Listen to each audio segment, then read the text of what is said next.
Hey there, brave souls. Welcome to LS Horror Stories, where the eerie and the unexplained come to life. If you dare, hit that subscribe button and prepare for a journey into the unknown. Tonight, we're diving deep into chilling tales that will haunt your thoughts long after the lights go out. So, turn off the lights, settle in, and let's uncover the darkness together.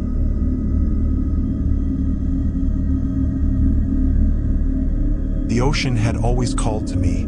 It was where I felt the most alive, surrounded by the endless blue, the feeling of weightlessness, and the quiet stillness that swallowed every other noise from the world above. I had dived dozens of times, and each time, I returned to shore with a deeper appreciation for the life below the surface. But today was different. Today, the ocean felt heavy, ominous, and I would soon learn why. I had set out early in the morning, long before the sun began its slow climb over the horizon. There was something special about the stillness of the water at dawn, the glassy surface reflecting the sky, the faint scent of salt in the air, and the promise of a new day waiting to be explored beneath the waves. I wasn't alone. My dive partner, Jake, was as eager as I was to explore the reef just a few miles offshore. The waters were deep there, known for attracting all sorts of marine life. Turtles, stingrays, even the occasional shark. We talked about it on the boat ride over, joking about how cool it would be to see a shark up close. But I could tell there was an edge of nervous excitement in his voice. By the time we reached the dive spot, the sun had fully risen, casting golden beams across the water. We anchored the boat and geared up, slipping into our wetsuits and checking our oxygen tanks. I felt the familiar buzz of anticipation, the thrill of the unknown. With a final thumbs up to Jake, I slipped beneath the surface, the weight of the water closing in around me like a comforting blanket. Everything was still, peaceful. The only sounds were the slow rhythm of my breathing through the regulator and the occasional pop of bubbles rising to the surface. The reef was stunning, just as I'd hoped. Brightly colored corals stretched out beneath me, their intricate structures teeming with life. Schools of fish darted around, their scales shimmering like underwater rainbows. Jake and I swam side by side, pointing out the different species we recognized, our excitement growing with each new discovery. But the further we ventured from the reef, the more I noticed the change. The water grew darker, colder, the vibrant blues and greens giving way to deep, murky shadows. The reef dropped off suddenly, a sheer wall of coral plunging into an abyss of darkness below. Jake hovered next to me, his eyes wide with excitement, motioning for us to go deeper. I hesitated for a moment, the uneasy feeling I'd had earlier creeping back, but I pushed it aside. We dived in deeper waters before. This was no different. We descended slowly, the light from above fading with every foot we dropped. The pressure built around me, a familiar yet disconcerting sensation. I checked my oxygen gauge, plenty of air. I glanced at Jake. He seemed fine, his flashlight cutting through the gloom as we reached the sandy floor below. That's when I saw it, a dark shape just at the edge of my vision. It moved quickly, a shadow against the backdrop of the abyss. My heart skipped a beat, but I told myself it was nothing, maybe a large fish or a turtle. Jake didn't seem to notice, so I forced myself to relax, focusing on the dive. But the feeling of being watched wouldn't go away. I kept glancing over my shoulder, scanning the dark waters for any sign of movement.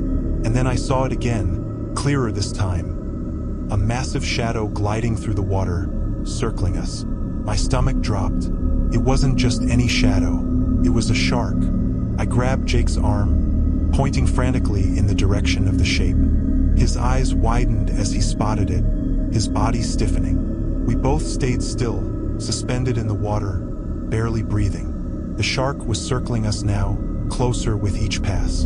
It was huge, bigger than any shark I had ever seen. Its body was sleek, powerful, its movements smooth and deliberate. I could see the outline of its dorsal fin cutting through the water, the flash of its white underbelly as it turned. A predator, and we were in its territory. I signaled to Jake that we needed to ascend, slowly, carefully. Panic would only make things worse. Sharks could sense fear, sense movement, and the last thing we wanted was to provoke it.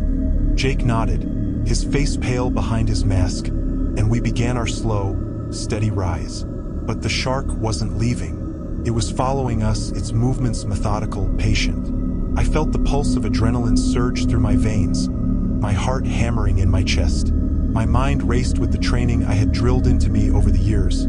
Stay calm, stay still, don't make any sudden movements. But none of that training prepared me for the raw fear that gripped me now. Suddenly, the shark darted forward, closer than before. I could see the details now. The dark, lifeless eyes, the jagged rows of teeth that seemed to stretch on forever. It wasn't curious anymore. It was hunting. Without warning, it lunged. I barely had time to react. I kicked hard, propelling myself backward, but I wasn't fast enough. The shark's jaws snapped shut, missing my leg by inches. I screamed into my regulator, my body twisting in the water as I tried to get away. Jake was thrashing beside me, his flashlight spinning wildly in the water as the shark circled back for another attack. I could see the panic in his eyes, the terror as the realization set in. We were in a fight for our lives. The shark struck again, this time hitting Jake. Its jaws clamped down on his leg, the force of the impact sending a shockwave through the water. Blood clouded the water, a dark, swirling mass that seemed to spread in slow motion. Jake's scream was muffled by the water, his body convulsing in pain as he struggled to free himself. I didn't think, I just acted. Grabbing my dive knife, I swam toward the shark, slashing wildly at its side. The blade glanced off its thick skin, but it was enough to startle it. The shark released Jake, turning its attention to me. I froze, my mind screaming at me to swim, but my body refused to move. For what felt like an eternity, the shark hovered in the water, its cold, black eyes locking onto mine. And then, just as suddenly as it had appeared, it turned and disappeared into the depths, leaving us in the silence of the deep. I swam to Jake, blood swirling around us, his face pale, his breathing shallow. His leg was torn open, the flesh mangled and raw. I grabbed him, kicking as hard as I could, dragging him to the surface. We broke through the water, gasping for air. The boat was just a few feet away, but it felt like miles. I screamed for help, pulling Jake toward safety, the weight of his limp body almost too much to bear. But we made it.